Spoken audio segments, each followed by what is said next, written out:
Before we get to example 2, let's talk just a little bit about standard unit vectors.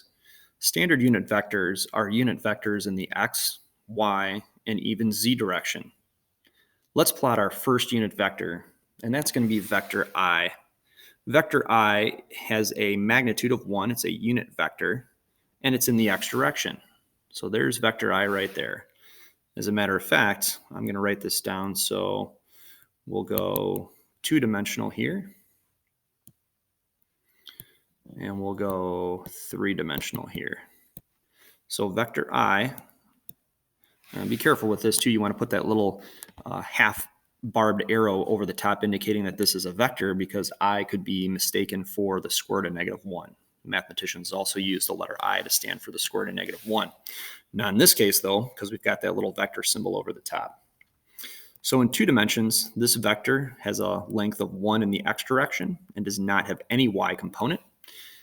If you found the magnitude of that vector, it would be 1. In three dimensions, vector I has an x component of 1, a y component of 0, and a z component of 0. If you're having trouble with the z component, imagine the z direction coming right out at the screen at you, perpendicular to the coordinate plane that's written on the paper here. Let's work on the next one. And the naming convention is we start with I for the x direction, then we move to the next letter up. So that's going to be vector j for the y direction. So if we go up right here just by a length of 1, that's going to be vector j. So vector j does not have an x component, or we could say the x component is 0, and then the y component is 1. To represent vector j in three dimensions, you would make the x direction 0, or the x component 0, the y component 1, and the z component 0. The last one is going to be vector k. So for vector k, that's going to be in the z direction. Well, that doesn't happen here in two dimensions, so you don't have to worry about vector k in two dimensions, but vector k is going to be 0, 0, and then 1 for three dimensions. It's going to be hard for me to draw this on the board, so I'm not going to try that. You can imagine vector k coming straight out at you right here from the center of the coordinate plane, straight out at you, perpendicular to that coordinate plane with a length of 1.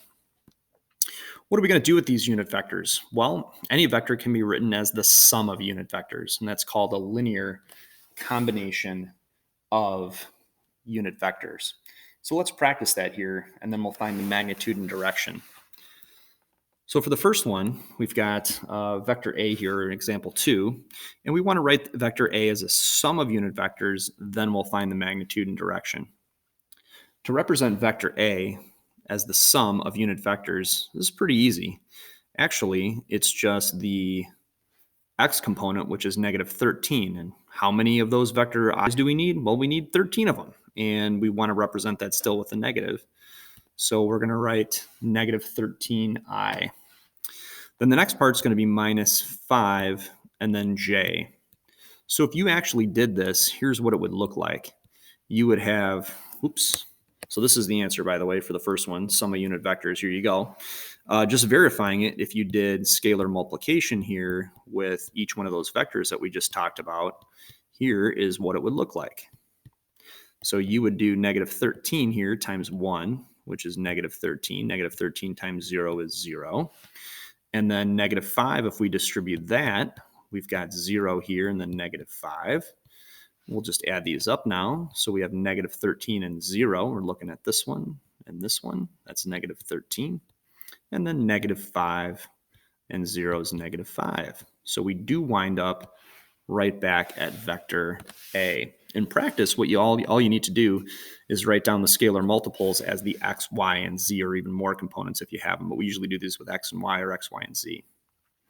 Then we want to find the magnitude and direction. So if you have the vector component form, which is here, or the sum of unit vectors, it's pretty easy to find the magnitude. So the magnitude of vector A is going to be the same thing we did before. That's the square root of the scalar multiples in a linear combination of a unit vector, or just the x and the y component from the original vector there.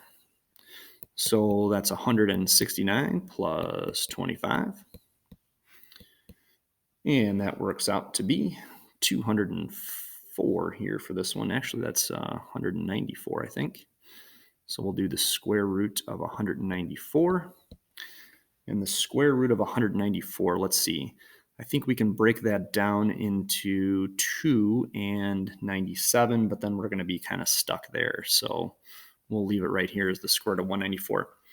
For the direction for this one, it's going to be theta is equal to the inverse tangent of -5 over -13.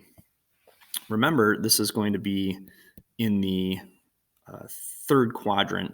So whatever your answer is right here, you're going to need to add 180 degrees to that.